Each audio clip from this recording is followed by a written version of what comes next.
che continua una tradizione antichissima. Eh sì, noi siamo amanti delle tradizioni e da ormai quasi 10 anni stiamo confezionando calzature. Siamo di Nurallao e potete vedere le nostre creazioni qui dietro le mie spalle.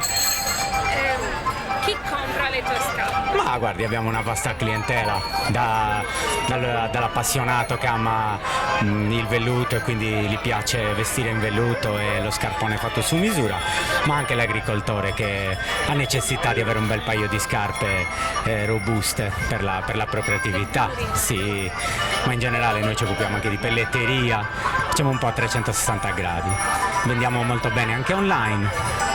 Sì, e siamo riusciti a coniare questa tradizione alla vendita online e sta funzionando bene.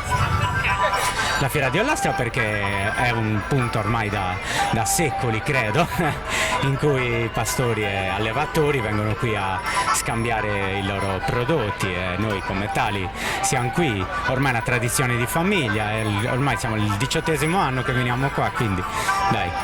Ci fa sempre piacere e abbiamo visto anche che quest'anno è molto bella, soprattutto quest'anno sta riprendendo gli antichi arbori, esatto, splendore.